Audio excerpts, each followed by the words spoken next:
ತೀರ ಕಡಿಮೆ ಮನುಷ್ಯರಿಗೆ ಇರುತ್ತದೆ ಎಂಬುದು ಸ್ವಾಭಾವಿಕವಾದ ಮಾತು ಇದೆ. ಎರಡೂ ಪ್ರಕಾರ ಹೇಳಿದ್ದಾರೆ. ಮಾಂಸದ ಭೋಜನ ತೀರ ಕಡಿಮೆ ಮನುಷ್ಯರಿಗೇನೆ ಇರ್ತಿದೆ.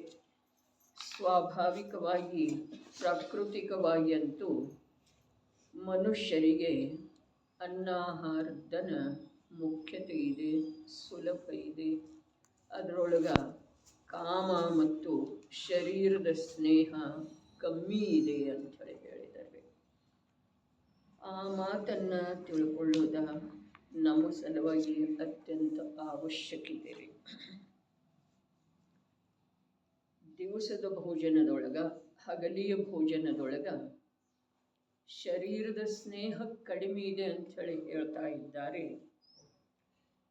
ಹಾಗಾದ್ರೆ ಆ ಶರೀರದ ಸ್ನೇಹ, ಇಚ್ಛೆ, ಕಾಮಂದ್ರೆ ಇಚ್ಛೆ, ಅವ ಅಧಿಕ ಇದ್ದು ಅಂತಂದ್ರೆ ಹಗಲಿ ಭೋಜನದಿಂದರೆ ಏನು ಲಾಭ ಇದೆ? ನಿಜವಾಗಿ ಜಿನಾಗಮದಲ್ಲಿ ಬರುವಂಥ ಪ್ರತಿಯೊಂದು ಮಾತ ನಾವು ಇದೇನು ಬಿಡ, ನಮ್ಮಲ್ಲಿ ಇದೇನಲ್ಲ ಅಂಥೇಳಿ ಅಲಕ್ಷ್ಯ ಮಾಡುವಂಥವು ಇಲ್ಲವೇ ಇಲ್ಲ. ಪ್ರತಿಯೊಂದು ಮಾತಿಂದ ಗಂಭೀರವಾಗಿ ಶಬ್ದದೊಳಗ ಜ್ಞಾನಿ ಮಹಾತ್ಮರುಗಳ ಜೀವನಿಗೆ ಯಾವುದರ ಸಂಕೇತ ನೀಡ್ತಾ ಇದ್ದಾರೆ ಅನ್ನೋದನ್ನು ಸೂಕ್ಷ್ಮವಾಗಿ ಆಳವಾಗಿ ತಿಳ್ಕೊಳ್ಳುವುದು ಕಲ್ಯಾಣಾಭಿಲಾಷಿಗಳ ಸಲುವಾಗಿ ಅತ್ಯಂತ ಅವಶ್ಯಕಿದೆ. ಈ ಎರಡೂ ಪ್ರಕಾರದಿಂದ ಕಥನ ಮಾಡ್ತಾ ಇದ್ದಾರೆ. ಮಾಂಸಾಹಾರ ಮತ್ತು ಅನ್ನ ಹಾಲು ಆಹಾರ, ಇವುಗಳಲ್ಲಿ ಯಾವ ಪ್ರಕಾರದಿಂದ ಮನುಷ್ಯರಿಗೆ ಸ್ವಾಭಾವಿಕತೆ ಇದೆ, ಆದರೆ ಭೋಜನದಲ್ಲಿ ಸ್ವಾಭಾವಿಕತೆ ಇದೆಯನ್ನ? ನಮ್ಮಲ್ಲಿ ಭೋಜನದಲ್ಲಿ ಸ್ವಾಭಾವಿಕ ಭಾವ ಇದೆಯನ್ನ? ಅರೆ, ಒಂದು ಕ್ಷುಧಾ ಬಾಧೆಯನ್ನೇ ಸ್ವಲ್ಪ ಸಮಯದ ಸಲುವಾಗಿ ಉಪಶಮಿತಗೊಳಿಸುವ ಅಭಿಪ್ರಾಯ ಉದ್ದೇಶ ಇದೆ ಅನ್ನೋದ. ಎಲ್ಲದರೊಳಗೆ ನಮ್ಗೆ ಇಚ್ಛೆ ಇಚ್ಛೆ ಇಚ್ಛೆ.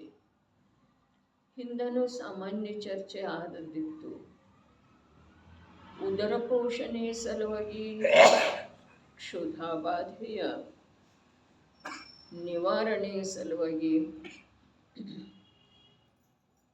ಆಹಾರ ಸೇವನೆ ನಮ್ಮ ಜೀವನದೊಳಗೆ ಎಷ್ಟು ಇದೆ? ಮತ್ತು ರಸನೇಂದ್ರಿಯ, ಚಕ್ಷುರೇಂದ್ರಿಯ, ಘ್ರಾಣೇಂದ್ರಿಯ, ಸ್ಪರ್ಶನೇಂದ್ರಿಯನು ನಾಲಿಗೆಗೆ ಬಿಸಿ ಇರಬೇಕು, ಬಹಳ ಬಿಸಿನೂ ಇರಬಾರ್ದು, ಮೃದು ಇರಬೇಕು, ಕೆಲವೊಮ್ಮೆ ಕಠೋರ ಇರಬೇಕು, ಕರಂ ಇರಬೇಕು, ಕೆಲವೊಮ್ಮೆ ಮೃದು ಮೆತ್ತಗೆ ತಿಂದು ನುಂಗು ಹಾಗಿರು. ಯಾವುದರ್ಥ ಇದೆ ರೀ? ಸ್ಥಿರತೆ ಯಾವುದರ್ಥ ಇದೆ? ಒಮ್ಮೆ ಒಂಥರ, ಒಮ್ಮೆ ಒಂಥರ, ಒಮ್ಮೆ ಒಂಥರ. ಅರ್ಥಾತ್ ಇದರಲ್ಲಿ ಕಾಮ ಅರ್ಥಾತ್ ಇಚ್ಛೆ ಬಲವಾಗಿ ಕೆಲಸ ಮಾಡ್ತಾ ಇದೆ ರೀ. ಒಂದು ಕ್ಷುಧಾಬಾಧೆ, ಒಂದು ತೃಷಾಬಾಧೆ, ಈ ಎರಡು ಬಾಧೆಗಳ ನಿವಾರಣೆಯ ಉದ್ದೇಶದಿಂದ ನಾವು ನಮ್ಮ ಬುದ್ಧಿ ತಿಳಿದಾಗಿಂದು ಎಷ್ಟು ಬಾರಿ ಭೋಜನ ಮಾಡಿದ್ದೇವೆ. ನಮ್ಮ ಬುದ್ಧಿ ತಿಳಿತಾ ಈಗಂತೂ ಮಕ್ಕಳದ್ದೇನು ಬುದ್ಧಿ ಬಹಳಷ್ಟು ಬೆಳವಣಿಗೆ ಆಗಿದೆ ರೀ, ಹೌದೇನೆ? ಅವರಿಗೆ ಆ 4 ಇಂದ್ರಿಯದ ವಿಷಯದಲ್ಲಂತೂ ಅತ್ಯಂತ ತೀವ್ರತೆ ಇದೆ. ಯಾವುದರ ಕುರಿತಾಗಿ?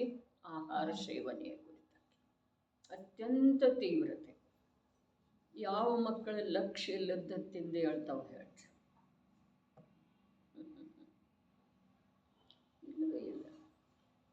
ಭೋಜನದ ಅವಶ್ಯಕತೆ ಯಾವುದಕ್ಕೆ ಇದೆ? ಇಂದ್ರಿಯಗಳನ್ನು ತಣಿಸುವ ಸಲುವಾಗಿ ಭೋಜನ ಇಲ್ಲವೇ ಇಲ್ಲ.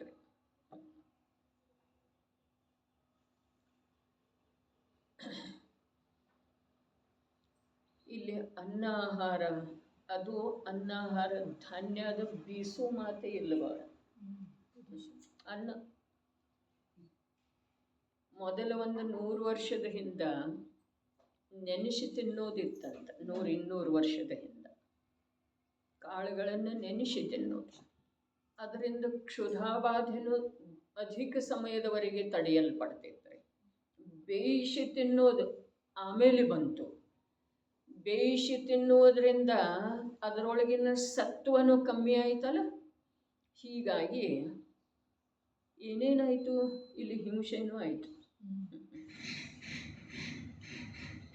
ನೆನೆಸಿ ತಿನ್ನೋದಕ್ಕೆ ಮತ್ತು ಬೇಯಿಸಿ ತಿನ್ನೋದಕ್ಕೆ ಎಷ್ಟು ವ್ಯತ್ಯಾಸ ಆಯಿತು. ಆಹಾರದೊಳಗನೂ ವ್ಯತ್ಯಾಸ ಆಯಿತು, ಇಚ್ಛೆಯೊಳಗನೂ ವ್ಯತ್ಯಾಸ ಆಯಿತು. ಇಚ್ಛೆ ಬೆಳಿಲಿಕ್ಕೆ ಅವಕಾಶ ಆಯ್ತಲ್ಲ, ಮತ್ತೆ ಮತ್ತೆ ಹಸು ಆಗ್ತಾವ್ರಿ. ಬೇಯಿಸಿ ತಿಂದ ನಂತರ ಅರಗಲಿಕ್ಕೆ ಸುಲಭ ಇದೆ ಅದ ಬೇಯಿಸಿದ ಪದಾರ್ಥ. ಇದು ಭೋಜನದ ಚರ್ಚೆ ಅಲ್ಲ, ಇದು ರಾಗ ಸ್ನೇಹ ಆತ್ಮನಿಗೇನ ನಿರಂತರ ಬೆಳೀತಾ ಇದೆಯಲ್ಲ ಆತ್ಮನಲ್ಲಿ. ಅರೆ ಯಾವಾಗ ಈ ರಾತ್ರಿ ಭೋಜನದ ಚರ್ಚೆ ಆರಂಭ ಆಯಿತು, ಆ ವೇಳೆದೊಳಗೆ ಮಧ್ಯದಲ್ಲಿ ಒಂದು ಮಾತು ಬಂದದ್ದು ಇತ್ತು.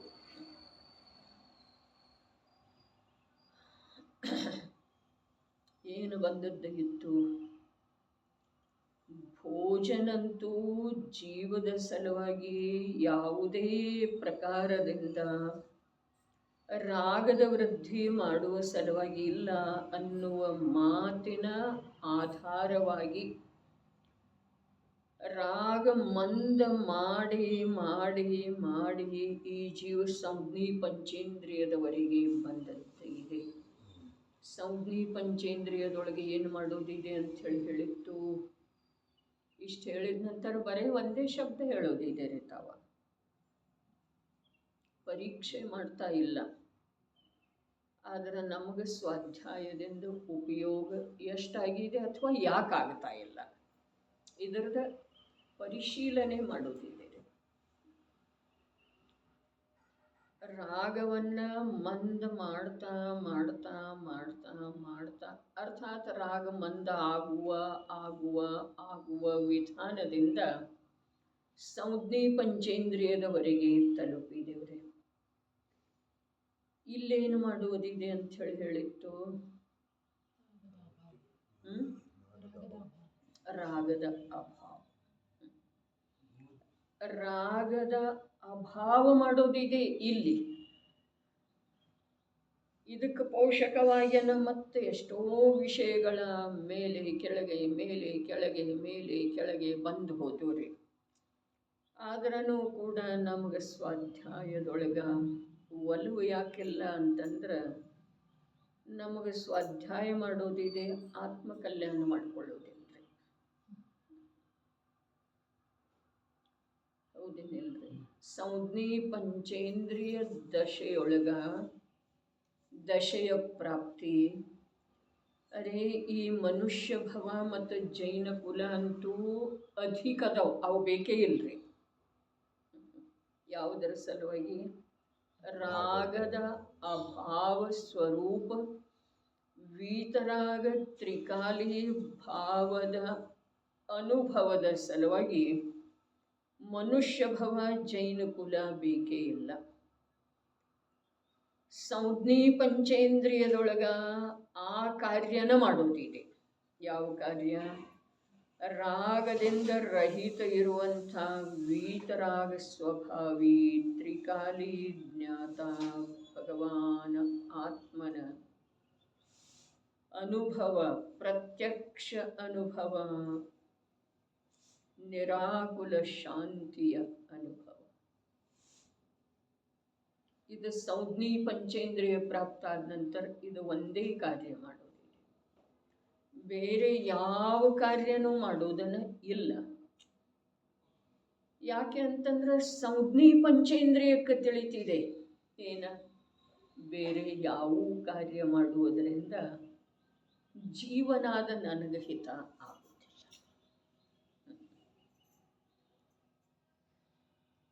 ಇನ್ನು ಮನುಷ್ಯ ಭವ ಮತ್ತು ಜೈನ ಕುಲದ ಪ್ರಯೋಜನ ಏನಿದೆ? ಸಾಕ್ಷಾತ್ ಮೋಕ್ಷ.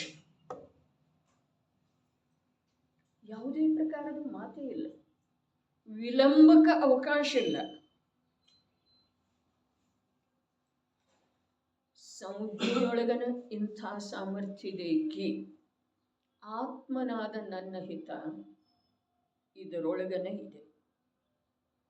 ಯಾವುದರೊಳಗ? ರಾಗರಹಿತ ಜ್ಞಾತ ಸ್ವಭಾವದ ಪ್ರತ್ಯಕ್ಷ ಅನುಭೂತಿ. ಅರೆ ಅನುಭೂತಿ ಮಾತ್ರ ಅಲ್ಲ, ಅದರಲ್ಲೇ ಉಳಿಯುವುದರ ಸಲುವಾಗಿ ಭೂಮಿಕೆಯ ಅನುಸಾರ ನಿರಂತರದ ಉದ್ಯಮ. ನಮಗೆ ಜಿನಾಗಮದಲ್ಲಿ ಕೂಡ ಕಥೆ ರುಚಿಸ್ತಿದೆ. ರಾತ್ರಿ ಭೋಜನಕ್ಕೆ ಸಂಬಂಧಿಸಿದ ಹಾಗೆ ಮದುವೆಯ ದಿಬ್ಬನ ಹೊರಟಿತ್ತು, ರಾತ್ರಿ ಭೋಜನ ನಡೀತು. ಅದರೊಳಗೆ ಒಬ್ಬ ಪುರುಷ ರಾತ್ರಿ ಭೋಜನ ತ್ಯಾಗ ಮಾಡಿದಂಥ ಇದ್ದ. ಅವರೆಲ್ಲರೂ ರಾತ್ರಿ ಭೋಜನ ಮಾಡಿದರು. ದಿಬ್ಬಣ ಎಲ್ಲರೂ ಪ್ರಜ್ಞಾಹೀನ ಆದರು. ಒಬ್ಬ ಇರುವುದರಿಂದನ ಅವ್ರದ್ದೆಲ್ಲ ಉಪಚಾರ ಆಯಿತು. ಈ ಕಥೆ ಬೇಕ್ರಿ ನಮ್ಗೆ, ರಾತ್ರಿ ಭೋಜನ ತ್ಯಾಗ ಸಲುವಾಗಿ ಈ ಕಥೆ ಹೇಳಿದ್ರೆ ರಾತ್ರಿ ಭೋಜನ ತ್ಯಾಗದ ಓಹೋ ಮಹಿಮಾ ಎಷ್ಟಿದೆಲ್ಲ ಅಂಥೇಳಿ ಅನ್ನಿಸ್ತಿದೆ. ಆದ್ರೆ ರಾತ್ರಿ ಭೋಜನ ತ್ಯಾಗದೊಳಗ ಯಾವ ರಾಗದ ಅಭಾವದ ಸಲುವಾಗಿ ರಾಗರಹಿತ ತ್ರಿಕಾಲಿ ಸ್ವಭಾವದ ಸಾನ್ನಿಧ್ಯವನ್ನು ಸಾಧಿಸುವ ಸಲುವಾಗಿ ಉದ್ಯಮ ಮಾಡಲಿಕ್ಕೆ ಹೇಳಿದರೋ ಅದರ ಕಡೆಗೆ ನಮಗೆ ರುಚಿನೇ ಇಲ್ಲ. ಇನ್ನೂ ಈ ರಾತ್ರಿ ಭೋಜನಕ್ಕೆ ಸಂಬಂಧಿಸಿದ ಹಾಗೆ ನಮ್ಮಲ್ಲಿ ಚರ್ಚೆ ಬಂದದ್ದು ಇತ್ತು. ಏನು ಬಂದದ್ದು ಇತ್ತು ಅಂತಂದ್ರೆ, ರಾತ್ರಿ 12 ಗಂಟೆ ಅಂತೂ ಆರಂಭಾದಿ ಕಾರ್ಯನ ಇಲ್ಲ. ಮತ್ತು ಹಗಲಿಯದ್ರೊಳಗೂ ಕೂಡ ಎಷ್ಟು ಹೋಯಿತು? ದೇವ ಪೂಜಾ, ಗುರು ಉಪಾಸನೆ, ಶಾಸ್ತ್ರ ಸ್ವಾಧ್ಯಾಯ ಇದನ್ನೆಲ್ಲ ಮುಗಿಸಾವ ಎಷ್ಟು ಆರಂಭ ಮಾಡಮದಂತೆ, ಎಷ್ಟು ಆರಂಭ ಮಾಡಮದಂತೆ. ಅರೆ ಇಂಥ ಜೀವನ ಇಲ್ಲಾಗಿದೆ ನಮ್ದು. ಇಂಥ ಜೀವನದ ಕಲ್ಪನೆ ಕೂಡ ನಮಗೆ ಮಾಡಿಕೊಳ್ಳಿಕ್ಕೆ ಆಗ್ತಾ ಇಲ್ಲ. ಅರೆ ಇಂಥದ್ದು ಕೂಡ ದಿವ್ಯ ಜೀವನ ನಮ್ಮ ಪರಂಪರೆಯವರು ಮಾಡಿ ಹೋಗಿದ್ದಾರೆ ಅನ್ನೋದ್ರಿಂದ ನಮಗೆ ಊಹೆ ಮಾಡಿಕೊಳ್ಳಿಕ್ಕೇನೂ ಸಾಧ್ಯ ಇಲ್ಲ. ಅಷ್ಟು ನಾವು ಪಾಪದ ಗರ್ತದೊಳಗೆ. ಅರೆ ಮೊದಲನೇ ಹಿಂಸೆನ ಆರಂಭ ಹಿಂಸೆ, ಮೊದಲನೇ ಹಿಂಸೆನ ಆರಂಭ, ಆಮೇಲೆ ಉದ್ಯೋಗ, ಆಮೇಲೆ ವಿರೋಧಿ, ಆಮೇಲೆ ಸಂಕಲ್ಪ. ಈಗ ಕ್ರಮ ಇದೆ. ಈ 24 ಗಂಟೆಯೊಳಗ 12 ಗಂಟೆ ಅಂತೂ ಆರಂಭರಹಿತ, ಆಮೇಲೆ ಉಳಿದ 12 ಗಂಟೆಯೊಳಗ 4 ಗಂಟೆ 1 ಪ್ರಹರಂತೂ ಇದರೊಳಗೆ ಹೋಗ್ತಿದ್ದೀರಿ. ದೇವ ಪೂಜೆ, ಗುರು ಉಪಾಸನೆ, ಸ್ವಾಧ್ಯಾಯ. ಉಳಿದ 3 ಪ್ರಹರದ ಮೇಲಿಂದನೇ ಲೆಕ್ಕ ಹೇಳಿತ್ತು, ಹಿಂದೆ ಚರ್ಚೆ ಮಾಡಿತ್ತು. 4 ಪ್ರಹರದೊಳಗೆ 1 ಪ್ರಹರ ಹೋಯಿತು. ಅವು 4 ಪ್ರಹರ ಹೋದು ಅಂದ್ರೆ ಅಧಿಕ ಯಾವುದರದಾಯಿತು? ಆರಂಭ ರಹಿತ ಜೀವನದ ಅಧಿಕ ಸಮಯ ಆಯಿತು. ಇಲ್ಲಿ 5 ಪ್ರಹರ ಅದು, ಅಲ್ಲಿ 3 ಪ್ರಹರ ಉಳಿದರೆ. ಅದರ ಕುರಿತು ನಮ್ಮ ಅಂತರಂಗದೊಳಗೆ ಯಾವುದೂ ಆಗಲಿಲ್ಲ. ಕೇಳು ವೇಳೆದೊಳಗೆ ಅಷ್ಟ, ಚರ್ಚೆ ಮಾಡುವ ವೇಳೆದೊಳಗೆ ಅಷ್ಟ ಅನ್ನಿಸ್ತಾರೆ. ಅನ್ನಿಸಿದೆ ಇಲ್ಲ, ಅದು ಅವರವರಿಗೆ ಗೊತ್ತಾ, ನಿಯಮದಿಂದ ಅನ್ನಿಸಿರ್ತಿದ್ದೀರಿ. ಆದ್ರೆ ಅದು ಸ್ಮರಣೆಯೊಳಗನೂ ಉಳಿಯುವುದಿಲ್ಲ ಅಂತಂದ್ರೆ ಆ ಅನ್ನಿಸಿಕೆಗೆ ಏನು ಅರ್ಥ ಇದೆ? ಒಂದು ಮಾತು, ಸ್ಮರಣೆಯೊಳಗನು ಉಳಿಯುವುದಿಲ್ಲ ಅಂದಮೇಲೆ ಅದು ಜೀವನದೊಳಗೆ ಯಾವಾಗ ಇಳಿಯುವುದ್ರೆ ಇಳಿಯೋದು ಸಾಧ್ಯ ಇದೆಯೇನ? ಹೀಗಾಗಿ ನಮ್ಮ ಸ್ವಾಧ್ಯಾಯ ಸಾರ್ಥಕ ಆಗ್ತಾ ಇಲ್ಲ. ಕೆಲವು ಶಬ್ದಗಳದ್ದ ಸ್ಮರಣ ಶಕ್ತಿಯ ಬಲದಿಂದ, ಕೆಲವು ಶಬ್ದಗಳದ್ದ ಸ್ಮರಣೆ ಉಳಿತಿದೆ. ಆದರೆ ಆ ಶಬ್ದದ ಭಾವದ ಸ್ವಲ್ಪ ಕೂಡ ಪ್ರಭಾವ ನಮ್ಮ ಆತ್ಮಪ್ರದೇಶದ ಮೇಲೆ ಆಗ್ತಾ ಇಲ್ಲರಲ್ಲ.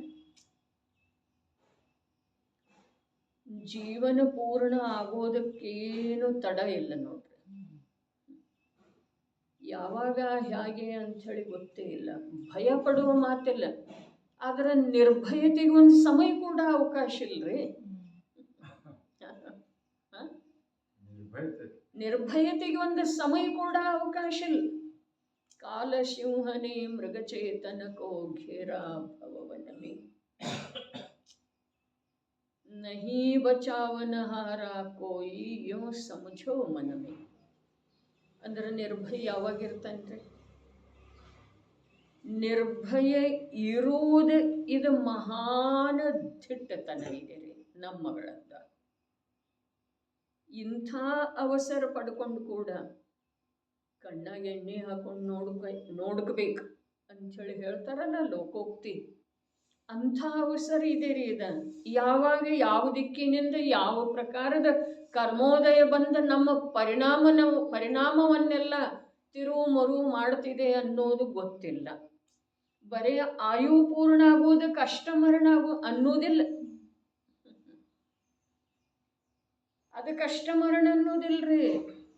ಆದರೆ ನಮ್ಮ ಜೀವನದೊಳಗಿನ ಒಂದು ಉಳ್ಕೊಂಡು ಬಂದಿದೆ ಅಥವಾ ಇದೆ, ಈಗ ಲಭಿಸಿದ್ದು ಇದೆ, ಅದು ಎಲ್ಲ ತಿರುಮುರು ಎಂದೂ ಏನು ಕೇಳೇ ಇಲ್ಲ, ಬಸ್ತಿಗೆ ಹೋಗೇ ಇಲ್ಲ ಅನ್ನೋ ಥರ ಯಾವಾಗ ಕರ್ಮದ ಉದಯ ಬಂದ ಪರಿಣಾಮದ ವಿಕೃತಿ ಆಗ್ತಿದೆ ಹೇಳಲಿಕ್ಕೆ ಬರ್ತೀನಿ ನೋಡ್ರಿ. ಮರಣದ ಮಾತ ಭಯದ ಸಲುವಾಗಿ ಇಲ್ಲ, ಆದರೆ ನಿರ್ಭಯತೆಯನ್ನು ಬಿಟ್ಟುಕೊಡುವ ಸಲುವಾಗಿ ಇದೆ ರೀ.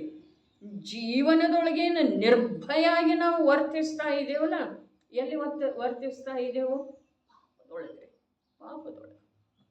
ನಿರ್ಭಯ ರೂಪದ ವರ್ತನೆ ನಮ್ದು ಯಾವುದ್ರೊಳಗಿದೆ? ಪಾಪದೊಳಗ್ರಿ.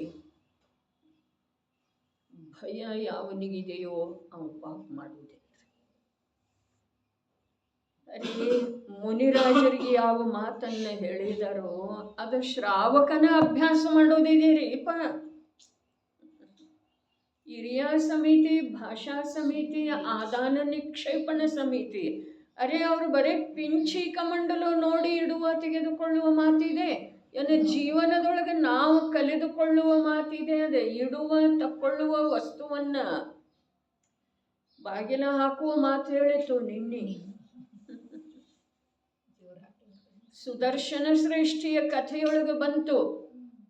ಬಾಗಿಲ ಹಾಕಿದ ಬಾಗಿಲ ತೆಗೆಯುವಂಥ ಆಜ್ಞೆ ಮುನಿರಾಜರ ಸಲುವಾಗಿ ಜನರು ನೀಡಿಲ್ಲ. ಆಕೆ ವೇಶ್ಯೆ ಅವನನ್ನು ಬಂಧನದೊಳಗಿಟ್ಟಳಲ್ಲ, ಸುದರ್ಶನನನ್ನ 3 ದಿವಸದವರೆಗೆ ಉಪಸರ್ಗ ಸಹನ ಮಾಡಿದ, ಜಯಿಸಿದ, ಭೇದಜ್ಞಾನ ಮಾಡಿದ, ತತ್ವದಲ್ಲಿ ಅಚಲ ಉಳಿಯುವ ಪುರುಷಾರ್ಥ ಮಾಡಿದ. ಅಲ್ಲಿ ಲೇಖಕರು ಒಂದು ಸಣ್ಣ ಮಾತು ಹೇಳಿದ್ರು, ಬಾಗಿಲ ತೆಗೆಯುವ ಹಾಕುವ ವಿಕಲ್ಪ ಮುನಿರಾಜರಿಗೆ ಬರುತ್ತಿಲ್ಲ. ಹಾಗಾದ್ರೆ ಇದೆಲ್ಲ ನಾವೇ ಕಲಿಯೋದಿದೆ ಅಂದ್ರೆ ಅಲ್ಲಿ ಹೋಗೋದಿದೆಪ್ಪ.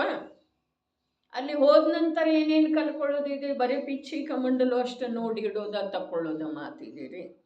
ಅಲ್ಲಿ ಅಂಥ ಆ ಪಿಂಚೆ ಅಂತೂ ಅತ್ಯಂತ ಕೋಮಲ ಇದೆ ರೀ. ಇಲ್ಲಿ ನಾವು ಎಷ್ಟೆಷ್ಟ ಮಾಡ್ತೇವಲ್ಲ ಪದಾರ್ಥಗಳನ್ನು ಇಡುವ, ತಕ್ಕೊಳ್ಳುವ, ನಡೆಯುವ, ಬಾಗಿಲ ಹಾಕುವ, ಅರೆ ಕಾಲುಗಳನ್ನು ಅಪ್ಪಳಿಸ್ತಾ ನಡೆಯುವ, ಈ 1-2 ನಮ್ಮ ಪ್ರವೃತ್ತಿ. ಅಂದ್ರೆ ಇದರಲ್ಲಿ ಯಾವುದಾದ ರಾತ್ರಿ ಭೋಜನದ್ದೇ ಇರಲಿ, ದೇವದರ್ಶನದ್ದೇ ಇರಲಿ, ನೀರು ಸೋಸುವ ವಿಧಾನ ಇರಲಿ, ಪ್ರತಿಯೊಂದರ ಹಿಂದ ಈ ಜೀವದ ಅನ್ಯ ಸೂಕ್ಷ್ಮ ಜೀವಗಳ ರಕ್ಷಣೆಯ ಭಾವದ ಜೊತೆಗೆ ರಾಗರಹಿತ ಸ್ವಭಾವದ ಅನುಭವದ ಸಲುವಾಗಿ ಉದ್ಯಮ ನಡೆದಿದ್ರೆ ಅವು ಎಲ್ಲ ಸಾರ್ಥಕದ. ಇವನ ಜೀವನ ಮೊದಲು ಸಾರ್ಥಕ ಇದೆ ರೀ, ಇಲ್ದಿದ್ರೆ ಇಲ್ಲವೇ ಇಲ್ಲ. ಏನು ಗಡಿಬಿಡಿ ಮಾಡಿ ಏನು ಮಾಡುವುದಿದೆ ಬಬಿತಾ? ಏನು ಮಾಡುವುದಿದೆ? ವಿಚಾರ ಮಾಡೋದು. ಅರೆ ಪಾಪ ಗಡಿಬಿಡಿಯಿಂದ ಸಂಗ್ರಹ ಮಾಡಿ ಏನು ಮಾಡುವುದಿದೆ? ಒಂದಿಷ್ಟು ವಿಚಾರ ಮಾಡುವ ಮಾತಿದೆ. ಶ್ರಾವಕಾಚಾರ ಅಂತಂದ್ರೆ ಸಾಮಾನ್ಯ ಮಾತಲ್ವೇ, ಅತ್ಯಂತ ಕಠಿಣ ಮಾತಿದೆ ರೀ.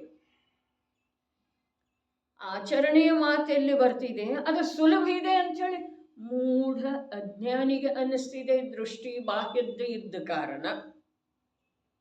ಅದರ ಅಂತರದೃಷ್ಟಿಯ ಅಭಾವದೊಳಗ ಆ ಕಾರ್ಯದಿಂದ ಇವನಿಗೆ ಏನಾಗ್ತಿದೆ, ಆ ಕಾರ್ಯ ಸುಲಭ ಇದೆ ಅಂಥೇಳಿ ಅನ್ನಿಸ್ತಿದೆ. ಆದರೆ ಹೋಗಿ ಕೇಳ್ರಿ ಯಾರ ಆ ಕಾರ್ಯಗಳನ್ನು ಮಾಡ್ತಾ ಇದ್ದಾರೆ, ಅವರು ಒಳಗಡೆ ಎಷ್ಟು ಆಕುಲ ವ್ಯಾಕುಲ ಅದ ನೋಡಿದ್ರೇ ಗೊತ್ತಾಗ್ತಿದೆ ರೀ. ಮಡಿಮೈಲಿಗೆ ಮಾಡುವಂಥವ್ರ ಯಾರು ಬಾಹ್ಯಾಚರಣೆಯೊಳಗೆ ಯಾರು ದಕ್ಷ ಅದರಲ್ಲ, ಅವರ ಆಂತರ್ಯದೊಳಗೆ ಶಾಂತಿಗೆ ಅವಕಾಶನೇ ಇಲ್ಲ. ಅಷ್ಟು ಪರಿಣಾಮ ವಿಕೃತ ಆಗುವುದಿಲ್ಲ. ಅಭ್ಯಾಸದ ಸಲುವಾಗಿ, ಜ್ಞಾನಕ್ಕ ಅಭ್ಯಾಸ ಒದಗಿಸುವ ಸಲುವಾಗಿ ಒಂದು ತತ್ವಗಳ ಸ್ವರೂಪವನ್ನು ತಿಳುವಂಥ ಅಥವಾ ತಿಳಿಸಿಕೊಡುವಂಥ ದ್ರವ್ಯಾನುಯೋಗ ಏನಿದೆ, ಆ ದ್ರವ್ಯಾನುಯೋಗ ಒಂದೇ ನಿಜವಾಗಿ ಈ ಜೀವದ ಸಲುವಾಗಿ ಸುಲಭ ಇದೆ. ಮುಂದೆ ಕರ್ಣಾನುಯೋಗದ ಅನುಸಾರ ಚರಣಾನುಯೋಗದ ಆಚರಣೆ ಇವೆಲ್ಲ ನಿಜವಾಗಿ ಕಠಿಣ. ಯಾವಾಗ ದ್ರವ್ಯಾನುಯೋಗದ ಅಭ್ಯಾಸದ ಬಲದಿಂದ ತತ್ವದ ನಿರ್ಣಯ ಆಗ್ತಿದೆಯೋ, ಅರೆ ಜೀವ ಅಜೀವ ಅಂದ್ರೆ ಏನು? ಅಜೀವ ಅಂದ್ರೆ ಏನು? ದೇಹ ಅಲ್ಲೇನ್ರಿ? ದೇಹನೂ ಹೌದು, ರಾಗನೂ ಹೌದು. ಜೀವ ಅಜೀವ ಈ ಎರಡು ತತ್ವಗಳ ಕುರಿತಾಗಿ ಯಾವನಿಗೆ ದ್ರವ್ಯಾನುಯೋಗದ ಅಭ್ಯಾಸದ ಮೂಲಕ ಯಥಾರ್ಥ ನಿರ್ಣಯ, ಸತ್ಯ ನಿರ್ಣಯ, ನಿಶ್ಚಯ ರೂಪದ ನಿರ್ಣಯ ಆಂತರ್ಯದೊಳಗ ಆದ ನಂತರ ಅವನಿಗೆ ಕರ್ಣಾನುಯೋಗದ ಅನುಸಾರ ಪರಿಣಾಮದ ರಕ್ಷಣೆ ಮಾಡಬೇಕಾಗಿಲ್ಲ, ಚರಣಾನುಯೋಗದ ಅನುಸಾರ ಬಾಹ್ಯಾಚರಣೆಯೊಳಗ ಸಾವಧಾನ ಇರಬೇಕಾಗಿಲ್ಲ. ಆದ್ರೆ ಅವ ಇರ್ತಾನೇನ, ಅವ ಅಲ್ಲಿ ಪರಿಣಾಮದ ರಕ್ಷಣೆಯನ್ನು ಮಾಡ್ತಾನೆ. ತೋಡರಮಲ್ಲರ ಏನು ಹೇಳಿದರು? ಪ್ರಥಮಾನುಯೋಗ ತತ್ವದ ನಿರ್ಣಯ ಆಗಿರುವಂಥ ಜೀವಕ್ಕೆ, ಅರ್ಥಾತ್ ಸಮ್ಯಕ್ ದೃಷ್ಟಿ ಜೀವಕ್ಕೆ ಏನಿದೆ, ಉದಾಹರಣೆಯ ರೂಪ ಇದೆ. ಉದಾಹರಣೆಯ ಇವು ಕಥೆ ಕೇಳ್ತಾನೋ ಮತ್ತು ತನ್ನ ಕಥೆಯನ್ನ ಬದಲಿಸಿಕೊಳ್ಳುವುದರಲ್ಲಿ ಅಸಮರ್ಥ ಆಗ್ತಾನೆ ಅಜ್ಞಾನಿ ಜೀವ. ಇಲ್ಲಿ ಈ ವಿಷಯಕ್ಕೆ ಸಂಬಂಧಿಸಿದ ಹಾಗೆ ಎರಡೆರಡು ಮಾತುಗಳನ್ನು ಯಥಾರ್ಥ ರೂಪದಿಂದ ದರ್ಶಿಸ್ತಾ ಇದ್ದಾರೆ. ಒಂದು ಮಾಂಸಾಹಾರ, ಅನ್ನಾಹಾರ, ಎರಡನೇದ್ದು ರಾತ್ರಿ ಭೋಜನ, ಹಗಲು ಭೋಜನ.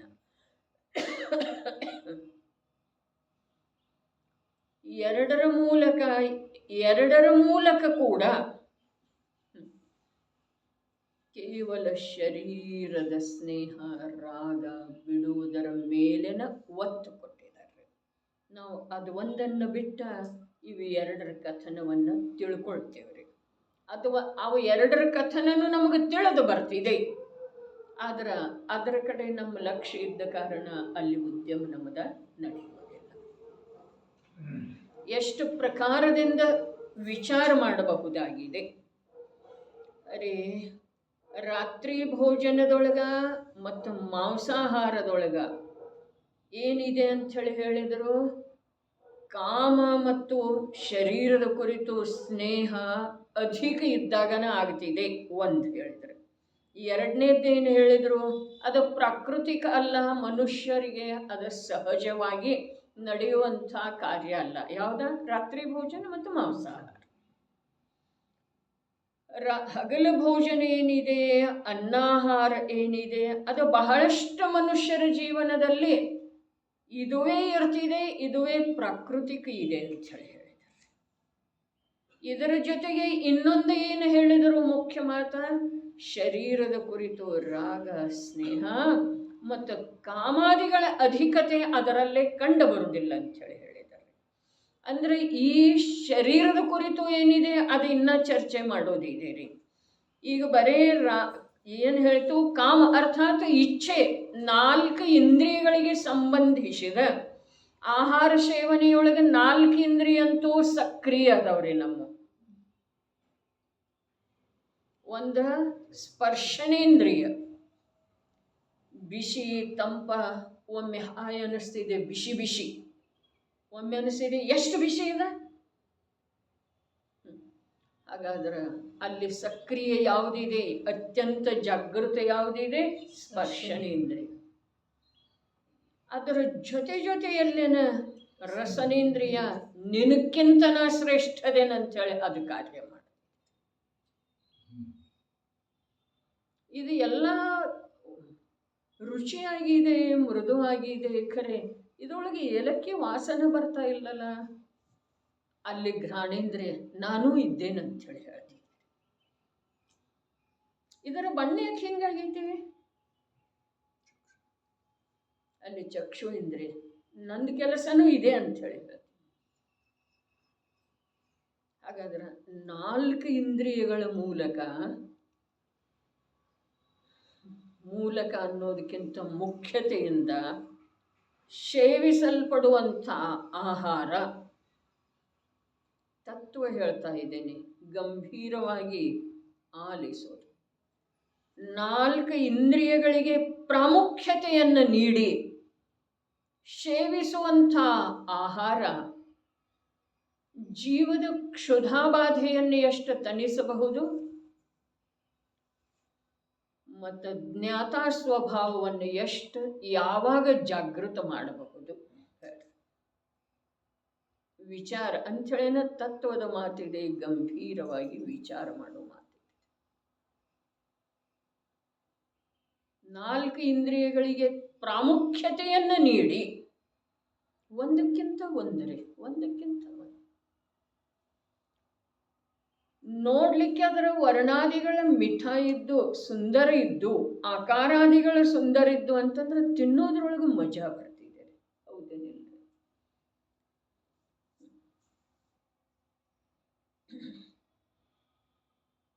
ಗಂಧಾದಿಗಳಿದ್ದು ಅದರಿಂದ ಏನು ಹೊಟ್ಟೆ ತುಂಬುವುದಿಲ್ಲ, ಕಣ್ಣಿಗೆ ಕಾಣಿಸ್ತಿದೆಯಲ್ಲ ಅದು ವರ್ಣ ಅಥವಾ ಆಕಾರ.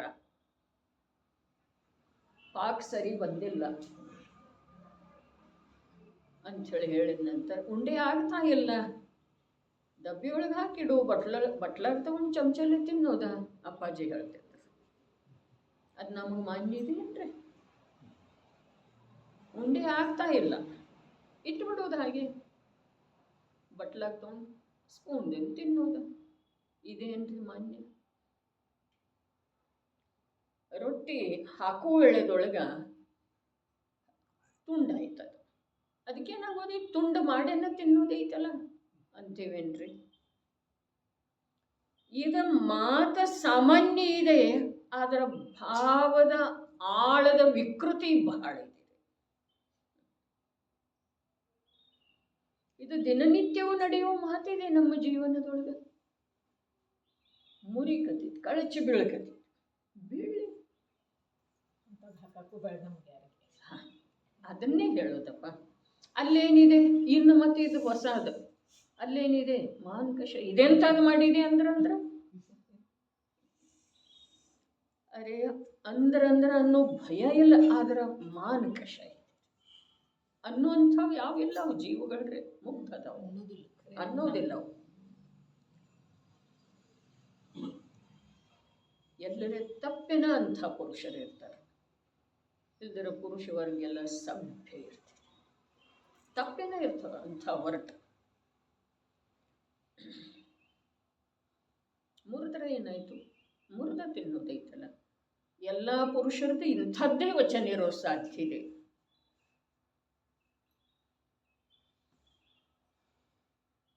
ಆದರೆ ಈ ಕಡೆ ಅಂಥದ್ದು ಇಲ್ಲ. ಮಾನಕಶ ಅದರ ಸ್ಥಾನ ಎಷ್ಟಿದೆ ಮರಿ? ಮಾನಕಶ ಇದಲ್ಲ, ಆಹಾರದ ಸ್ಥಾನ ಎಷ್ಟಿದೆ? ಮೊದಲನೇ ವಾಕ್ಯನೇ ಹೇಳಿದ್ರು, ಹೊಟ್ಟೆ ತುಂಬುವ ಅಪೇಕ್ಷೆಯಿಂದ ಎರಡೂ ಸಮಾನ.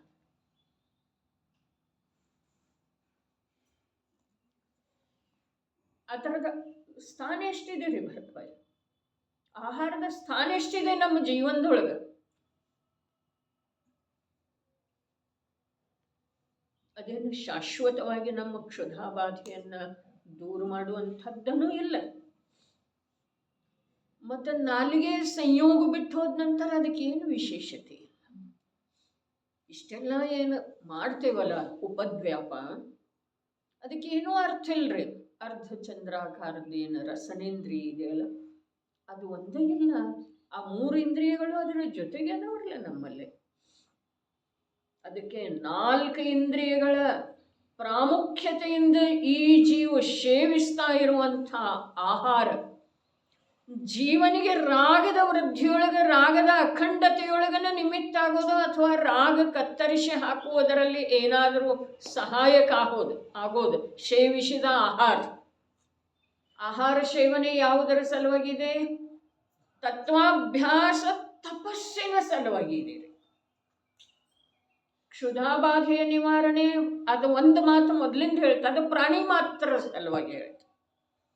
ಆದ್ರೆ ನಾವೇನದೇವಲ್ಲ, ಸ್ವಾಧ್ಯಾಯಿ ಅನ್ರಿ, ಧಾರ್ಮಿಕ ಅನ್ರಿ, ಎಲ್ಲ ನೋಡಿ ಮಾಡಿ ಮಾಡಿ ತಿನ್ನುವಂಥವ್ರನ್ರಿ. ಪ್ರಾಸುಕ ಆಹಾರದ ಅರ್ಥ ಏನಿದೆ? ತಪಸ್ಸಿಗೆ ಅನುಕೂಲ ಆಗ್ಬೇಕು. ಅದರ ಹೆಸರು ಪ್ರಾಸುಕ.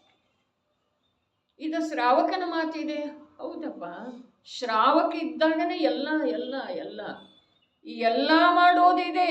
ಸಾಧು ಹೂವಾಸೋ ಸಿದ್ಧ ಹೂವ. ಹಾಗಾದರೆ ಸಿದ್ಧ ಆಗುವ ಸಾಧನೆ ಎಲ್ಲ ಎಲ್ಲಿದೆ ರೀ?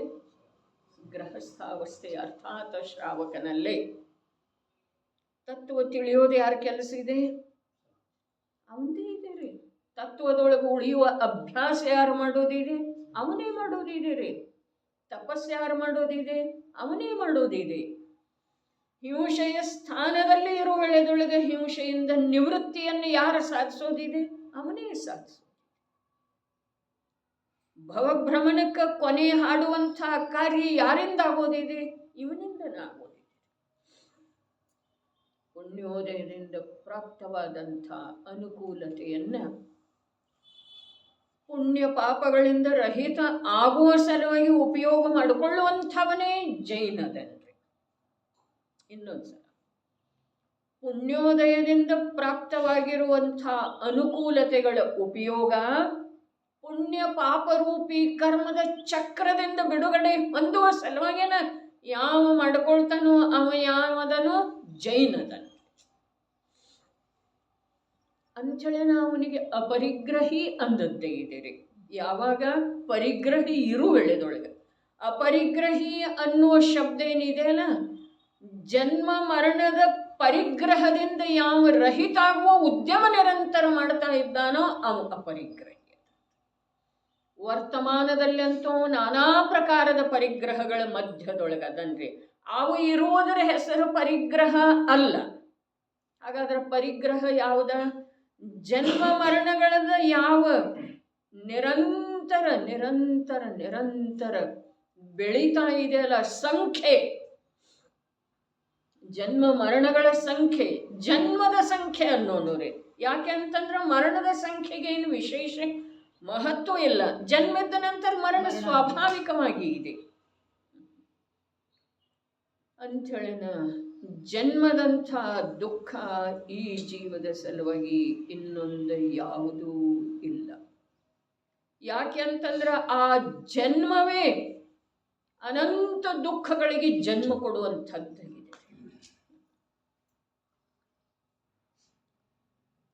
ಅಂಥೇಳಿ ಜನ್ಮ ಕಲ್ಯಾಣಕ್ಕೆ ಇರ್ತಿದೆ ತೀರ್ಥಂಕರ ಪ್ರಭುಗಳಂತ.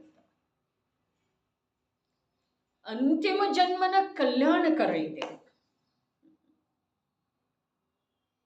ಅದು ಮರಣಕ್ಕನೂ ಕಾರಣ ಇಲ್ಲ, ಮತ್ತು ಬೇರೆ ಜನ್ಮಗಳಿಗಂತೂ ಕಾರಣ ಇಲ್ಲವೇ ಇಲ್ಲ.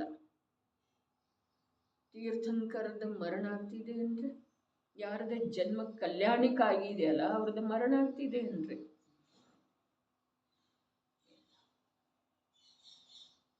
ಮತ್ತು ಆ ಆತ್ಮನಲ್ಲೇ ಮತ್ತು ಈ ಆತ್ಮನಲ್ಲೇ ವ್ಯತ್ಯಾಸ ಏನಿದೆ ರೀ? ಶಕ್ತಿ ಅಪೇಕ್ಷಾದಿಂದ ಏನಿದೆ? ಏನೂ ಇಲ್ಲ ಅಂಥೇಳಿ ಹೇಳಲಿಕ್ಕೆ ನಮಗೆ ಲಜ್ಜೆ ಬರ್ತಿದೆ ರೀ. ಆತ್ಮನಲ್ಲೇ, ಯಾವ ಆತ್ಮ? ಯಾರ್ದು ಜನ್ಮ ಕಲ್ಯಾಣಿಕ ಆಯ್ತಲ್ಲ, ಆತ್ಮನಲ್ಲೇ ಮತ್ತು ಈ ಆತ್ಮನಲ್ಲೇ, ಅರೆ ನನ್ನಲ್ಲೇ ಶಕ್ತಿ ಅಪೇಕ್ಷಾದಿಂದ ಸಾಮ್ಯತೆ ಇದೆ ಅಂಥೇಳಿ ಒಪ್ಪಬೇಕಾದ್ರೆ ಅಂಥ ಕಾರ್ಯದೊಳಗ ಇವನದ ರುಚಿ ಮತ್ತು ಉದ್ಯಮ ಬೇಕ್ರಿ. ಇಲ್ಲ ಅಂತಂದ್ರೆ ಅದ ಶಬ್ದ ಶಾಸ್ತ್ರದ್ದಾಯ್ತು, ದಿಟ್ಟತನದ್ದಾಯ್ತು ರೀ. ಅರೆ ಯಾವ ಜೀವ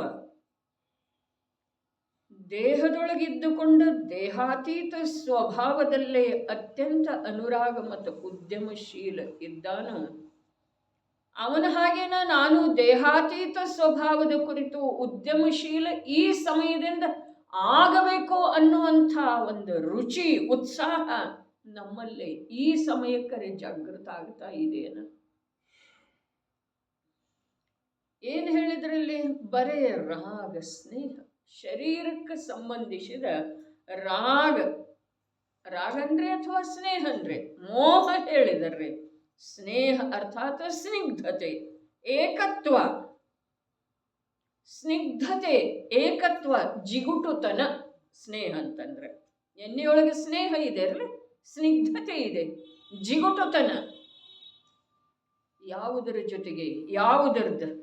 ಜೀವದ ಶರೀರದ ಜೊತೆಗೆ. ಅದು ಇರುವುದರಿಂದನ ಭೋಜನದೊಳಗೆ ಈ ಪ್ರಕಾರ, ಯಾವ ಪ್ರಕಾರ? ಪ್ರಾಕೃತಿಕವಲ್ಲದ ರೀತಿಗಳ ಬರ್ತಾ ಇದ್ದಾವೆ. ಯಾವುದರೊಳಗೆ ಸಹಜತೆ ಇದೆ ನಮ್ದ? ಯಾವುದರೊಳಗಿದೆ?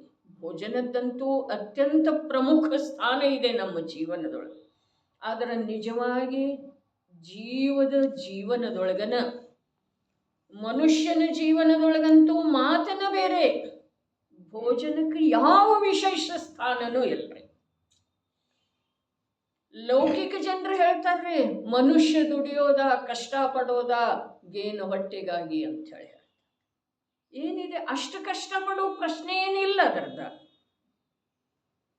ಮತ್ತು ಅದು ಕಠಿಣನೂ ಇದೆ, ಅದರದ ಉಪಲಬ್ಧಿ ಆಗೋದು ಕಠಿಣನೂ ಇದೆ. ಯಾವುದರದ? ಹೊಟ್ಟೆ ತುಂಬಿಕೊಳ್ಳುವಂಥ ಅರ್ಥಾತ್ ಜೀವನೋಪಾಯ ಕಠಿಣ ಇದೆ. ಈ ಮಾತು ಒಂದು ಅಪೇಕ್ಷಾದಿಂದ ಇನ್ನೊಂದು ಕಡೆಯಿಂದ ಸತ್ಯ ಇದೆ. ಆದರೆ ಇಲ್ಲೇನು ವಿಷಯ ನಡೀತಾ ಇದೆ? ಇಲ್ಲಿ ಆ ಹೊಟ್ಟೆ ತುಂಬಿಕೊಳ್ಳುವ ಮಾತಿಗೆ ಅಥವಾ ಆಹಾರದ ಮಾತಿಗೆ ಯಾವ ಸ್ಥಾನ ಜೀವನದೊಳಗೆ ಇರುವುದಿಲ್ರಿ. ಯಾವಂದ? ಶ್ರಾವಕ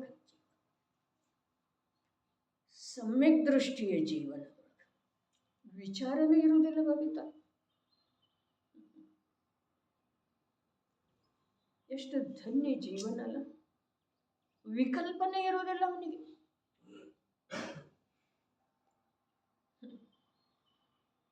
ಯಾವನಿಗೆ? 4ನೇ 5ನೇ ಗುಣಸ್ಥಾನ ವರ್ತಿಗ್ರಿ.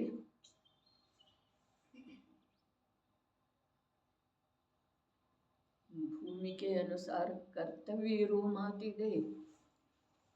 ವಿಕಲ್ಪ ಅರ್ಥಾತ್ ಜ್ಞಾನ, ಅದರಲ್ಲೇ ರುಚಿ ಹೊಂದಿರೋ ಮಾತು ಬೇರೆ ಇದೆ. ಅದಕ್ಕೆ ಧರ್ಮ ಬೇರೆ ಇದೆ, ಧರ್ಮಾತ್ಮನ ಜೀವನ ಬೇರೆನೇ ಇದೆ. ನಾವೆಲ್ಲ ನಮ್ಮಷ್ಟಕ್ಕೆ ನಾವು ಕಲ್ಪನೆಯಿಂದ ನಾವು ಧರ್ಮಾತ್ಮ ಅಂತ ಹೇಳಿ ಅಂದ್ಕೊಳ್ತಿದ್ರೆ ಅದಕ್ಕೆ ಲೋಕದೊಳಗೆ ಯಾರ್ದೂ ವಿರೋಧ ಇಲ್ರಿ. ಯಾರ್ದಿದೆ ವಿರೋಧ? ಸರ್ವಜ್ಞ ಪ್ರಭುವಿನ ವಿರೋಧ ಇದೆ. ನೀ ಧರ್ಮಾತ್ಮ ಇಲ್ಲದೆ ಇರುವೆಳದೊಳಗೆ ಧರ್ಮಾತ್ಮ ಅಂದ್ಕೋಬೇಡ ನೋಡ ಅಂಥೇಳಿ ಯಾರ್ದೂ ವಿರೋಧ ಇಲ್ಲ. ಅದರಿಂದ ವಿರೋಧ ಸ್ವಯಂ ತಂದ ಆಗ್ತಿದೆ. ಏನಾಗ್ತಿದೆ? ತನ್ನ ಜೀವನ ಎಂಥ ಸುಂದರ ದಿವ್ಯ ಭವ್ಯ ಸ್ವಾಧೀನ ಮೋಕ್ಷ ಮಾರ್ಗಸ್ಥ ರತ್ನತ್ರಯಾತ್ಮಕ ಆಗಬೇಕಾದಂಥ ಜೀವನ ಪರವಶ, ಕರ್ಮದ ವಶ.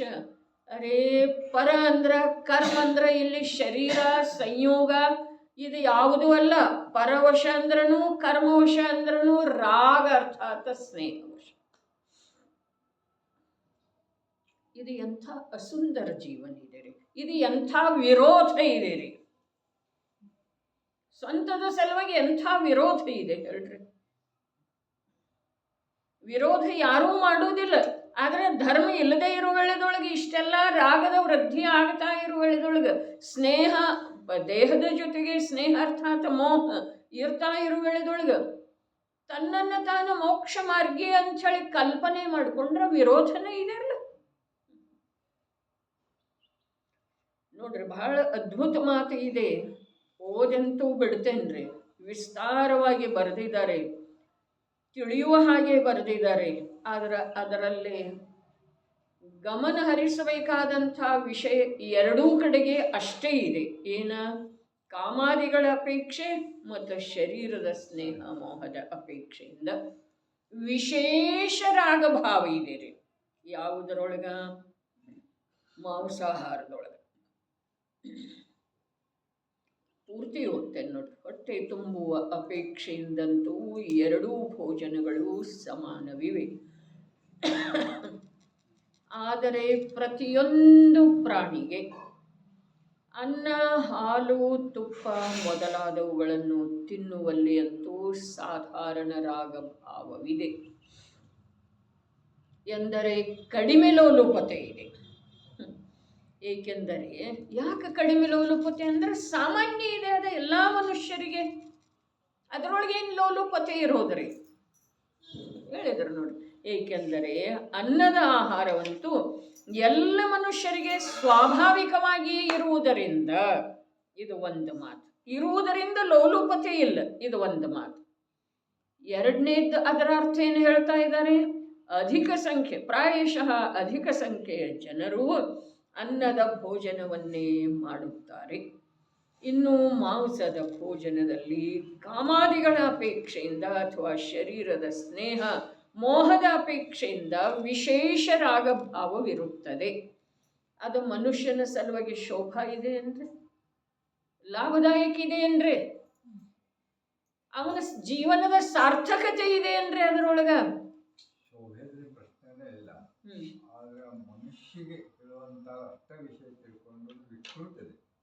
ಅದನ್ನೇ ಹೇಳ್ತಾ ಇರೋದ್ರಿ. ಮನುಷ್ಯ ಜೈನನ ಮಾತು ಈಗ ಇಲ್ಲಿ ಬರೀ ಮನುಷ್ಯನ ವಿಕೃತ ಐತಿ. ಅರ್ಥಾತ್ ಯಾವ ಮನುಷ್ಯ ಜೀವನದೊಳಗೆ ಸಾರ್ಥಕ ರೂಪದಿಂದ ಜ್ಞಾನದ ಕಾರ್ಯ ನಡಿಬೇಕಾಗಿತ್ತೋ ಅದಕ್ಕೆ ವಿಕೃತಿ ಇದೆ ರೀ. ಅದ ಆಹಾರದ ಸಲುವಾಗಿ ತಕರಾರದ ಭಾವ ಯಾರಲ್ಲೇ ಇದೆಯಲ್ಲ ಅವ ನಿಜವಾಗಿ ವಿಕೃತ.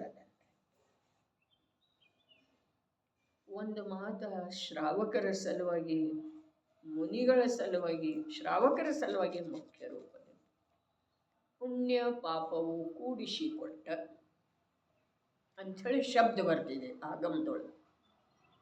ಪುಣ್ಯ ಪಾಪವು ಕೂಡಿಸಿಕೊಟ್ಟ ಸಿಹಿ ಕಹಿ ಆಹಾರದಲ್ಲಿ, ಸಿಹಿ ಕಹಿ ಅಂದ್ರೆ ರುಚಿಸುವುದ, ರುಚಿಸದೇ ಇರುವಂಥದ್ದ. ಕಹಿ ಅಂದ್ರೆ ಕಹಿ ರಸದ ಮಾತಲ್ಲ. ಆಹಾರದಲ್ಲಿ ಸಮಭಾವ ಇರೋದ ಇದು ಶ್ರಾವಕನ ಜೀವನ. ಯಾರೇನು ಕೆಡಿಸಲಿಲ್ಲ, ಯಾರೇನು ಮಾಡಲಿಲ್ಲ, ಅವನ ಪುಣ್ಯ ಪಾಪದ ಅನುಸಾರ. ನಿಜವಾಗಿ ಪ್ರತಿಯೊಂದು ಜೀವಕ್ಕೂ ಪುಣ್ಯ ಪಾಪದ ಅನುಸಾರನ ಸಿಗ್ತಿದೆ. ಬೇಕಾದಷ್ಟು ಇದ್ರೂ ಕೂಡ ಮಾಡಲಿಕ್ಕೆ ಬರೋದಿಲ್ಲ, ಮಾಡುವ ಮನಸ್ಸು ಇರೋದಿಲ್ಲ. ದ್ವೇಷ ಬುದ್ಧಿ ಇರ್ತಿದೆ. ಕಾರಣ ಏನ? ಈ ಜೀವದ ಪಾಪದ ಉದಯ ಇರ್ತಿದೆ ರೀ. ಹೌದು ಅಥವಾ ಇಲ್ಲ? ಹಿರಿಯರ ಸಲುವಾಗಿ ದ್ವೇಷ ಬುದ್ಧಿ. ಈಗ ಮೊದಲು ಹಿರಿಯರದು ಇರ್ತಿತ್ತು, ಮನೆಗೆ ಬಂದಿರುವಂಥ ಇನ್ನೊಂದು ಮನೆಯಿಂದ ತಂದಿರುವಂಥ ಜೀವದ ಕುರಿತಾಗಿ. ಆದರೆ ಅದು ಯಾವುದೂ ಇಲ್ಲ. ನಿಜವಾಗಿ ಆಯಾ ಜೀವದ ಪಾಪ ಪುಣ್ಯದ ಮಾತು. ಅದಕ್ಕೆ ಪುಣ್ಯ ಪಾಪವು ಕೂಡಿಸಿ ಕೊಟ್ಟ. ಎರಡು ಕೂಡಿ ಅದಾವ್ರಲ್ಲಿ. ಅವ ಬರೀ ಪುಣ್ಯ ಪುಣ್ಯ ಇರುವುದಿಲ್ಲ. ಪುಣ್ಯ ಎಲ್ಲೇ ಇರ್ತಿದೆ? ಸ್ವರ್ಗದೊಳಗೆ ಇರ್ತಿದ್ದಾರೆ. ಪುಣ್ಯ ಮತ್ತು ಪಾಪದ ವಿಭಾಜನೆ ಮಾಡಿದರೆ 4 ಗತಿಗಳ ಸ್ವರೂಪ ಆಗಿದೆ. ಪುಣ್ಯವೇ ಇರ್ತಿದೆ ಸ್ವರ್ಗದೊಳಗ, ಪಾಪವೇ ಇರ್ತಿದೆ ನರಕದೊಳಗ. ಪಾಪ ಅಧಿಕ ಪುಣ್ಯ ಕಮ್ಮಿ ಇರ್ತಿದೆ ತಿರಿಯಂಚದೊಳಗ, ಪುಣ್ಯ ಅಧಿಕ ಪಾಪ ಕಮ್ಮಿ ಇರ್ತಿದೆ ಮನುಷ್ಯ. ಹಾಗಾದ್ರೆ ಪುಣ್ಯ ಪಾಪ ಎರಡೂ ಇದ್ದಾಗ ಮೋಕ್ಷದ ಸಾಧನೆ ಆಗ್ತಿದೆ ನೋಡಪ್ಪ. ತಿರಿಯಂಚ ಗತಿಯ ಜೀವ 5ನೇ ಗುಣಸ್ಥಾನ ತನಕ ಹೋಗ್ತಾನಲ್ಲ. ಪಾಪವನ್ನು ಜಯಿಸುವುದರಿಂದ, ಪುಣ್ಯದಲ್ಲಿ ಆಕರ್ಷಿತ ಆಗದೇ ಇರುವುದರಿಂದ. ಸಿದ್ಧಾಂತ ಇದೆ ರೀ. ಇವು ಎರಡಕ್ಕನೇ ಇದೆ, ಎರಡೂ ಕೂಡಿದ್ದ. ಅಲ್ಲಿಯೂ ಆಗೋದಿಲ್ಲ, ಅಲ್ಲಿಯೂ ಆಗೋದಿಲ್ಲ. ನರಕದಲ್ಲಿಯೂ ಆಗೋದಿಲ್ಲ, ಸ್ವರ್ಗದಲ್ಲಿಯೂ ಆಗೋದಿಲ್ಲ. ಸಮ್ಯಕ್ ದರ್ಶನೇನೂ ಆಗ್ತಿದೆ ರೀ 4 ಗತಿಗಳಲ್ಲಿ. ಆದರೆ ಸಮ್ಯಕ್ ದರ್ಶನ ಅದು ಮೋಕ್ಷ ಮಾರ್ಗದ ಮೂಲ ಇದ್ರೂ ಮೋಕ್ಷ ಮಾರ್ಗ ಅಂಶ ಕೂಡ ಇಲ್ಲ ಅಲ್ಲಿ. ಮಾರ್ಗ ಯಾವಾಗ? 5ನೇ ಗುಣಸ್ಥಾನದಿಂದ ಮಾರ್ಗ ರೀ. ಚರಣಾನುಯೋಗ ನಡೆದಿದೆಯಲ್ಲ, ಚರಣಾನುಯೋಗ ಧರ್ಮಾತ್ಮ ಅಂಥೇಳಿ ಯಾವಾಗ ಸ್ವೀಕಾರ ಮಾಡ್ತಿದೆ? 2ನೇ ಕಷಾಯಿ ಚೌಕಡಿಯ ಅಭಾವ ಮೇಲೆ. ಶ್ರಾವಕ ಮತ್ತು ಮುನಿ ಇಬ್ಬರನ್ನ ಧರ್ಮಾತ್ಮ ಅಂಥೇಳಿ ಸ್ವೀಕಾರ ಮಾಡ್ತಿದೆ ಚರಣಾನುಯೋಗ. ಹಾಗಾದ್ರೆ ಆ 2ರೊಳಗ ಯಾರು ಬಂದರು? ಪಾಪ ಪುಣ್ಯ ಎರಡೂ ಯಾರ ಜೀವನದೊಳಗೆ ನಡೀತಾ ಇದೆಯಲ್ಲ, ಒಮ್ಮೆ ಪುಣ್ಯದ ತೂಕವು ಹೆಚ್ಚಾದಾಗ ಶತ್ರು ಮಿತ್ರನಾಗುವನು, ಪಾಪದ ತೂಕವು ಹೆಚ್ಚಾದಾಗ ಮಿತ್ರನು ಶತ್ರುವಾಗುವನು. ಯಾವುದು ಇದೆ ಅದೇ ಇಟ್ಟಲ್ಲೇನ ದುಃಖದ ಕಾರಣ ಕಾಣಿಸ್ತಿದೆ. ಪಾಪದ ತೂಕ ಹೆಚ್ಚಾಯ್ತು. ಯಾವುದು ಎಲ್ಲಿದೆ ಅಲ್ಲೇ ಪುಣ್ಯದ ತೂಕ ಹೆಚ್ಚಾಯ್ತು ಅಂತಂದ್ರೆ ಸುಂದರ ಕಾಣಿಸ್ತಿದೆ. ಅದೇ ವಸ್ತು, ಒಂದೇ ವಸ್ತು. ಅದರಲ್ಲೇ ಬೇರೆ ಪರ್ಯಾಯ ಇರುವ ಮಾತು ಇಲ್ಲ. ಒಂದೇ ವಸ್ತು. ಧರ್ಮದ ಸಾಧನೆ ಎಲ್ಲಿ ಆಗ್ತಿದೆ? ಎರಡೂ ಇದ್ದಾಗ. ಎರಡೂ ಹಾಗಾದ್ರೆ ಧರ್ಮದ ಸಾಧನೆಯ ಸಲುವಾಗಿ ಅನುಕೂಲ ಮಾಡ್ಕೊಳ್ಬೇಕ್ರಿ ಇವ. ಅವು ಎರಡೂ ಅನುಕೂಲ ಇದಾವು, ಈಗ ಮಾತಿಲ್ಲ. ಇವು ಮಾಡ್ಕೊಳ್ಬೇಕ್ರಿ. ಅವಾಗ ಇವು 2ನೇ ಕಷಾಯ ಚೌಕಡಿ, 3ನೇ ಕಷಾಯ ಚೌಕಡಿಯ ಅಭಾವ, 4ನೇ ಕಷಾಯ ಚೌಕಡಿಯ ಅಭಾವದ ಚಾರಿತ್ರದ ಅಂಗೀಕಾರ ಮಾಡ್ತಾನೆ ಇವು ಮನುಷ್ಯ. ಮತ್ತು ಅವು ತಿರಿಯಂಚ ಕೂಡ 2 ಕಷಾಯ ಚೌಕಡಿಯ ಅಭಾವ ರೂಪದ ಶ್ರಾವಕ ಜೀವನ ಜೀವಿಸ್ತವ್ರೆ. ನರಕ ಸ್ವರ್ಗದಲ್ಲಿ 4ನೇ ಗುಣಸ್ಥಾನದಿಂದ ಮೇಲೆ ಹೋಗುವ ಅವಕಾಶ ಇಲ್ಲ. ಇಲ್ಲಿ ಪುಣ್ಯದ ಅಧಿಕತೆ ಇದೆ ಮನುಷ್ಯನಿಗೆ, ಪಾಪ ಕಮ್ಮಿ ಇದೆ ಅಂಥೇಳಿ ಹೇಳುವುದರ ಉದ್ದೇಶ ಏನ್ರಿ? ಆ ದ್ರವ್ಯ ಪಾಪ ಪುಣ್ಯಗಳದ್ದು ಅಥವಾ ಪರಿಣಾಮದ್ದರೆ. ಅದಕ್ಕೆ ನೋಡ್ರಿ ಆಗಮದ ಅಭ್ಯಾಸದೊಳಗ ಏನು ನೀವು ಶಾದ್ವಾದ ಹೇಳಿದಾರಲ್ಲ, ಏನೋ ಒಟ್ಟು ಶಬ್ದ ಅಂತೂ ಶಾದ್ವಾದ ಬಂತು ಕೇಳಿ. ಆದರೆ ಶಾದ್ವಾದ ಇದನ್ನೇ ಅನ್ಬೋದು. ಯಾವುದನ್ನ? ಪುಣ್ಯ ಅಧಿಕ ಇದೆ ಮನುಷ್ಯ ಜೀವನದೊಳಗ, ಪಾಪ ಕಮ್ಮಿ ಇದೆ. ಅಲ್ಲಿ ಪಾಪ ಅಧಿಕ ಇದೆ, ಪುಣ್ಯ ಕಮ್ಮಿ ಇದೆ. ಅಲ್ಲಿ ಪಾಪನ ಪಾಪ ಇದೆ, ಅಲ್ಲಿ ಪುಣ್ಯನ ಪುಣ್ಯ ಇದೆ. ಪುಣ್ಯ ಅಧಿಕ ಅಂತಂದ್ರೆ ಏನ? ಪುಣ್ಯ ಅಧಿಕ ಅರ್ಥಾತ್ ಪುರುಷಾರ್ಥ, ಪರಿಣಾಮದ ನಿರ್ಮಲತೆಯನ್ನು ಸಾಧಿಸುವ ಸಾಮರ್ಥ್ಯ. ಪರಿಣಾಮದ ನಿರ್ಮಲತೆಯನ್ನು ಪೂರ್ಣತೆಯವರೆಗೆ ಕೊಂಡೊಯ್ಯುವಂತಹ ಸಾಮರ್ಥ್ಯ ಏನಿದೆಯಲ್ಲ, ಅದು ಪುಣ್ಯ ರೀ. ಪುನಾತೀತಿ ಆತ್ಮನಮೀತಿ ಪುಣ್ಯ ಹೇಳಿದಾರಲ್ಲ. ಆತ್ಮನನ್ನೇನು ಮಾಡ್ತಿದೆ? ಪವಿತ್ರ ಪವಿತ್ರ ಪವಿತ್ರ ಪವಿತ್ರ ಯಾವುದು ಮಾಡ್ತಿದೆಯಲ್ಲ ಅದು ಪುಣ್ಯ. ಅರೆ ಪಾಪವನ್ನ ಆಸಕ್ತಿಯ ದೃಷ್ಟಿಯಿಂದ ನೋಡೋದನ್ನ ಮೂಲ ಮನುಷ್ಯನ ಅಪರಾಧ ಇದೆ ರೀ. ಪಾಪವನ್ನ ಆಸಕ್ತಿಯ ದೃಷ್ಟಿ. ಪುಣ್ಯಮಯ ಜೀವನದೊಳಗ ತೃಪ್ತ ಇರೋದನ್ನು ಮನುಷ್ಯನ ಜೀವನ. ಪರಿಣಾಮ ಪುಣ್ಯಮಯ. ಅರೆ ದೇವಭಕ್ತಿ ಇದೆ, ಶಾಸ್ತ್ರದ ರುಚಿ ಇದೆ, ಜೀವಹಿಂಸೆಯ ಭಾವ ಇಲ್ಲ, ಇದರೊಳಗೆ ತೃಪ್ತಿ ಬೇಕ್ರಿ ಜೀವಕ್ಕೆ. ಮತ್ತು ಅದಿಲ್ಲ ಇದಿಲ್ಲ, ಅದು ಮಾಡಬೇಕು ಇದು ಮಾಡಬೇಕು, ಹಾಗೆ ಆಗಬೇಕು ಹೀಗಾಗಬೇಕು, ಅಂಥ ವಸ್ತುವಿನ ಉಪಭೋಗ ಇಂಥ ವಸ್ತುವಿನ ಇದು ಯಾವುದೂ ಇಲ್ಲ. ಅದಕ್ಕೆ ಇಲ್ಲಿ ರಾತ್ರಿ ಭೋಜನದ ಸಲುವಾಗಿ ತಿಳಿಯಬೇಕಾದಂಥ ಮಾತು ಇಷ್ಟ ಇದೆ. ಮಾಂಸಾಹಾರ ಅನ್ನಾಹಾರದೊಳಗೆ ಭೇದ ತಿಳಿಯುವ ಸಲುವಾಗಿ ತಾತ್ಪರ್ಯ ಇಷ್ಟ ಇದೆ. ಎಷ್ಟ? ಕಾಮಾದಿಗಳ ವೃದ್ಧಿ ಆಗಬಾರ್ದು, ಶರೀರದ ಸ್ನೇಹ ಮತ್ತು ಮೋಹ ಕಮ್ಮಿ ಆಗ್ತಾ ಹೋಗ್ಬೇಕು. ಅವುಗಳಲ್ಲಿ ಆ ಎರಡರಲ್ಲೇ ಹೆಚ್ಚಿರೋದರಿಂದ ನಾವು ನಡೀತಾವೆ. ಯಾಕೆ? ಸ್ವಾಭಾವಿಕ ಅಲ್ಲಲ್ಲ. ಅದ ಮನುಷ್ಯನ ಸ್ವಾಭಾವಿಕ ಆಹಾರ ಮಾಂಸಾಹಾರ ಅಲ್ಲ. ಮನುಷ್ಯ ಸ್ವಾಭಾವಿಕವಾಗಿ ರಾತ್ರಿ ಭೋಜನ ಮಾಡುವಂಥದ್ದು ಸ್ವಭಾವ ಅವನದೇ ಇಲ್ಲ. ಬಹಳಷ್ಟು ಮನುಷ್ಯರು ಅಂಥೇಳಿ ಹೇಳಿದ್ರು. ಬಹಳಷ್ಟು ಅಂದ್ರೆ ಎಷ್ಟ್ರಿ? ಯಾರ? ಬಹಳಷ್ಟಂದ್ರೆ ಎಷ್ಟು ಮತ್ತು ಯಾರ್ರಿ? ಅರೆ ಇಡೀ 2.5 ದ್ವೀಪದೊಳಗ ಸಮ್ಯಕ್ ದೃಷ್ಟಿ ಪಂಚಮ ಗುಣಸ್ಥಾನಾವರ್ತಿ ಮತ್ತು 6ನೇ 7ನೇ ಗುಣಸ್ಥಾನದಲ್ಲಿ ಉಯ್ಯಾಲೆ ಆಡ್ತಾ ಇರುವಂಥ ಮುನಿ ಇವರೆಲ್ಲ ಬಹಳಷ್ಟರೆ. ಮಿಥ್ಯಾದೃಷ್ಟಿಗಳ ಸಂಖ್ಯಾಪೇಕ್ಷಾದಿಂದ ಬರೇ ಮನುಷ್ಯರಲ್ಲೇ ಕೂಡ ಸಂಖ್ಯೆಯಾಪೇಕ್ಷಾದಿಂದ ಮಿಥ್ಯಾದೃಷ್ಟಿ ಮನುಷ್ಯರ ಅವರಿಗಿಂತ ಅಧಿಕಿದ್ರೂ ಕೂಡ ಇವರು ಬಹಳ ಇಲ್ರಿ. ತಿಳಿತಂದ್ರೆ ಹೇಳುವ ಅಭಿಪ್ರಾಯ ಇವರು ಬಹಳಷ್ಟೇ ಇಲ್ಲ, ಅವರು ಬಹಳಷ್ಟದರ್ರಿ. ಯಾರ? ಸಮ್ಯಕ್ ದೃಷ್ಟಿ ಪಂಚಮ ಗುಣಸ್ಥಾನಾವರ್ತಿ ಶ್ರಾವಕ ಮತ್ತು 6ನೇ 7ನೇ ಗುಣಸ್ಥಾನದೊಳಗ ಉಯ್ಯಾಲೆ ಆಡ್ತಾ ಇರುವಂಥ ಬಂದು ಹೋಗ್ತಾ ಇರುವಂಥ ಸಾಧಕ ಸಾಧು ಅವರು ಬಹಳ ಅದಾರ್ರಿ. ಮತ್ತು ಈ ಮಿಥ್ಯಾದೃಷ್ಟಿ ಸಂಖ್ಯೆಯ ಅಪೇಕ್ಷಾದಿಂದ ಬಹಳ ಇದ್ರೂ ಕೂಡ ಈ ಒಂದು ಒಂದೇ ಇದರಲ್ಲೇ ಹಿಂಗ್ಯಾಕೆ ಮಾಡ್ತೇರೆ? ಏನ ಒಂದೇ ಇದೆ ರೀ ವಿಭಾಗ. ಅವರು ಎಷ್ಟದವು? 3 ಅದಾವ್ರಿ. 4ನೇ ಗುಣಸ್ಥಾನವರ್ತಿ ಸಮ್ಯಕ್ ದೃಷ್ಟಿ, 5ನೇ ಗುಣಸ್ಥಾನವರ್ತಿ ಶ್ರಾವಕ ಮತ್ತು 6ನೇ 7ನೇ ಗುಣಸ್ಥಾನವರ್ತಿ ಮಹಾಮುನಿ. ಹಾಗಾದ್ರೆ ಬಹಳಷ್ಟಾದ್ರೇನಿಲ್ರಿ ಅವರು. ಒಂದು ವೃತ್ತಾಕಾರದೊಳಗ ಅಥವಾ ಒಂದು ಚೌಕಾಕಾರದೊಳಗೆ 4 ಭಾಗ ಮಾಡಿದ ನಂತರ ಅವರು 3 ಭಾಗ ಆದರಲ್ಲ. 4ನೇ ಗುಣಸ್ಥಾನಾವರ್ತಿದ್ದು ಒಂದು ವಿಭಾಗ, 5ನೇ ಗುಣಸ್ಥಾನಾವರ್ತಿ ಶ್ರಾವಕನ ಒಂದು ವಿಭಾಗ, ಮುನಿಗಳದ್ದು ಒಂದು ವಿಭಾಗ. ಇವು ಒಂದು ವಿಭಾಗದೊಳಗೆ ಕೂತರ್ಲೆ. ಬಹಳಷ್ಟು ಏನು ಹೇಳಿದ್ರು ನೋಡ್ರಿ. ಅಧಿಕ ಸಂಖ್ಯೆಯ ಜನರು ಅನ್ನದ ಭೋಜನವನ್ನೇ ಮಾಡುತ್ತಾರೆ.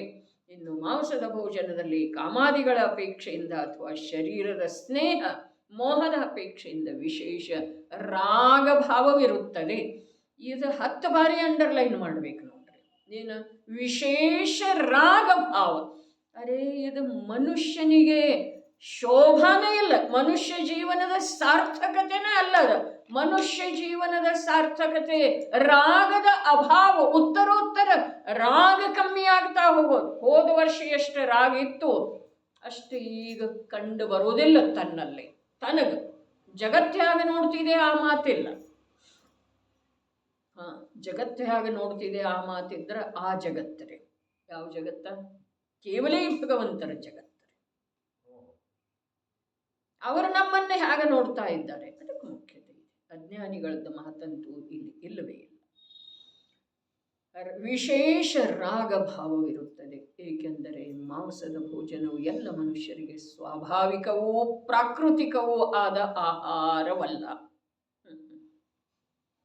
ಅದೇ ಪ್ರಕಾರ ಹಗಲಿನ ಭೋಜನದಲ್ಲಿ ಪ್ರಾಯಶಃ ಎಲ್ಲ ಪ್ರಾಣಿಗಳಿಗೆ ಸಾಧಾರಣ ರಾಗಭಾವವಿದೆ. ಬಹಳ ವಿಚಾರ ಮಾಡುವಂಥ ಮಾತಿದೆ ಚಂದ್ರಕಾಂತನ.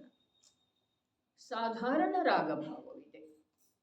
ಅದೇ ಭೋಜನದೊಳಗೆ ಎಂಥ ರಾಗರಿ ಹೇಳ್ರಿ ನೋಡೋಣ. ನಿಜವಾಗಿ ಅಂಥೇಳಿ ವಿಕಥೆಯೊಳಗ ಭೋಜನ ಕಥೆ ಬಂತಾರೆ. ಹೌದೇನಿಲ್ರಿ? ಭೋಜನದೊಳಗೆ ಎಂಥ ರಾಗ ಮಾಡೋದು ಚಂದ್ರಬಾಯಿ? ಭೋಜನ ಏನಿದೆ ರೀ? ಒಂದು ಹೊಟ್ಟೆ ತುಂಬೋ ವಿಧಾನ ಉಪಾಯ ಇದೆ ಅಷ್ಟೇ. ಅದರಲ್ಲೇ ರಾಗದ ಕೆಲಸನೇ ಇಲ್ಲ ನಿಜವಾಗಿ. ಇಂದು ಏನೇನು ನಡೀತಾ ಇದೆ, ಯಾರ ರಾಗ ಬಿಡುವಂಥ ಪ್ರತ್ಯಕ್ಷ ಅವಸ್ಥಾ ಧಾರಣ ಮಾಡಿದರೋ, ವೀತರಾಗತೆಯನ್ನು ಸಾಧಿಸುವಂಥ ಮಾರ್ಗದೊಳಗೆ ಹೋಗ್ತಾ ಇದ್ದಾರೆ, ಅಥವಾ ಆ ವೇಷರೇ ಧಾರಣ ಮಾಡಿದ್ದಾರೆ, ಅವರಿಗೆ ಕೂಡ ರಾಗ ಬೆಳೆಸುವಂಥ ಕಾರ್ಯ ಇವರ ಆಹಾರದ ಮೂಲಕ ಮಾಡ್ತಾರೆ.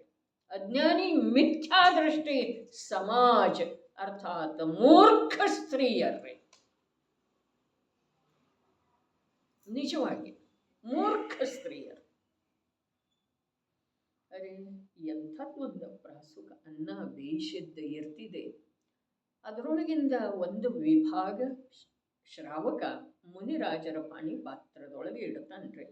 ಅವನದೆಷ್ಟು ಸ್ವಾಭಾವಿಕತೆ, ಅವ್ರದೆಷ್ಟು ಸ್ವಾಭಾವಿಕತೆ, ಕಾರ್ಯ ನೈಸರ್ಗಿಕವಾಗಿ ಎಷ್ಟು ಸ್ವಾಭಾವಿಕ.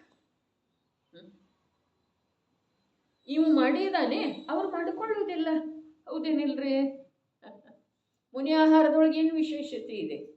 ಇವು ತನ್ನ ಸಲುವಾಗಿ ಆಹಾರ ಸಿದ್ಧಪಡಿಸಿದಾನೆ.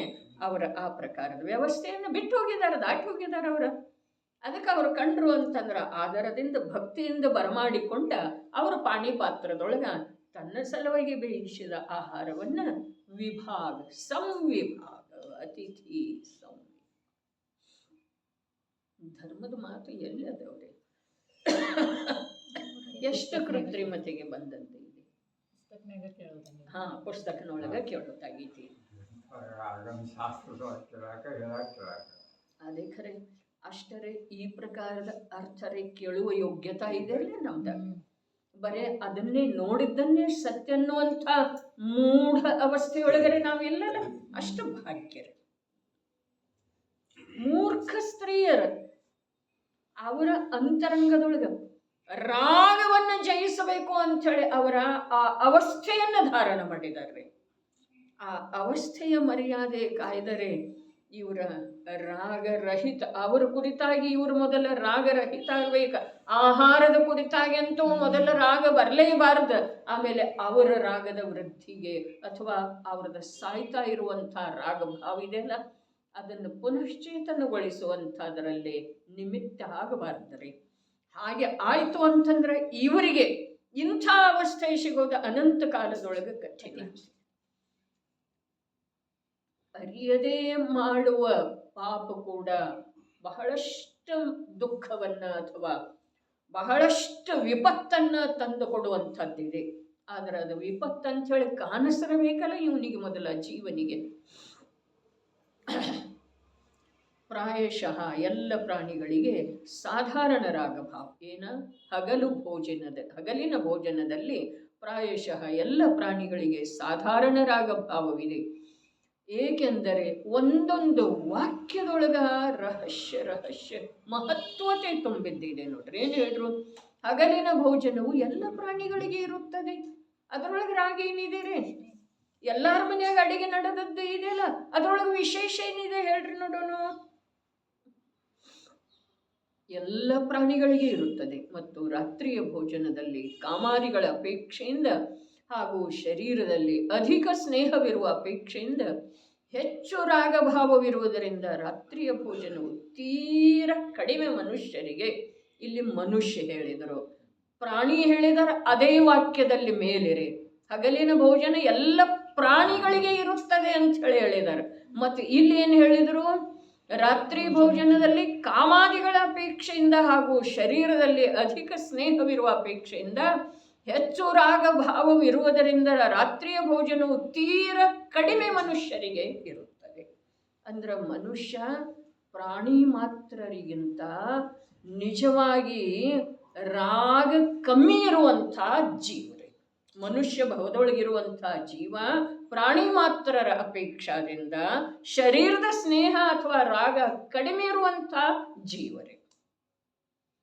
ಅರ್ಥ ನೀವು ಎಷ್ಟು ತೆಗಿತೀರಿ ಅಷ್ಟ ಬ್ರಹ್ಮಸ್ವರೂಪದ ಶಬ್ದ ಅದಾವ ನೋಡ್ರಿ. ಹಗಲಿನಲ್ಲಿ ಭೋಜನ ಈಗಿನ ಮತ್ತ ಇವನಿಗೆ ತಿಳಿಸಿ ಹೇಳುವ ಸಲುವಾಗಿ ಇವನ ಭಾಷೆಯೊಳಗೆ ಹೇಳ್ಕತ್ರ. ನಿನಗೆ ಶರೀರದ ಮೇಲೇನ ಸ್ನೇಹ ಇದೆ ಅಲ್ಲನ, ಆದ್ರೆ ಆ ಶರೀರ ಕೂಡ ಆವಾಗ ಭೋಜನ ಮಾಡಿದ್ರನ ಅನುಕೂಲ ಇರ್ತಿದ್ ನೋಡಪ್ಪ. ನೀ ಶರೀರದ ಮೋಹದಿಂದ ಮಾಡ್ತಾ ಇದ್ದೀಯಲ್ಲ.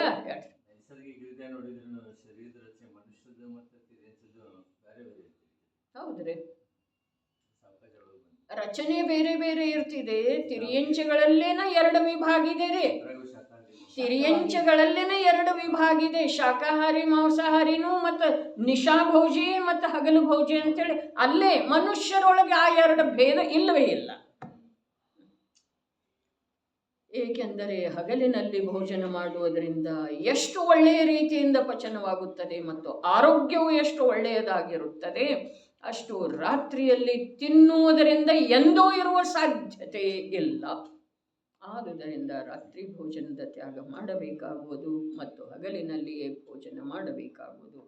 ಈ ಪ್ರಕಾರ ಶಂಕಾಕಾರಣ ಶಂಕೆಯ ನಿರಾಕರಣೆ ಆಯಿತು. ಆಯ್ತಂತ ಅವ್ರು ಮುಗಿಸಿದರ್ರಿ. ಆಯ್ತೇನಾ ಅಂಥೇಳಿ ಅವನು ಕೇಳಲಿಲ್ರಿ. ಈಗ ಮುಂದಿನ ಶ್ಲೋಕ ಮುಂದೆ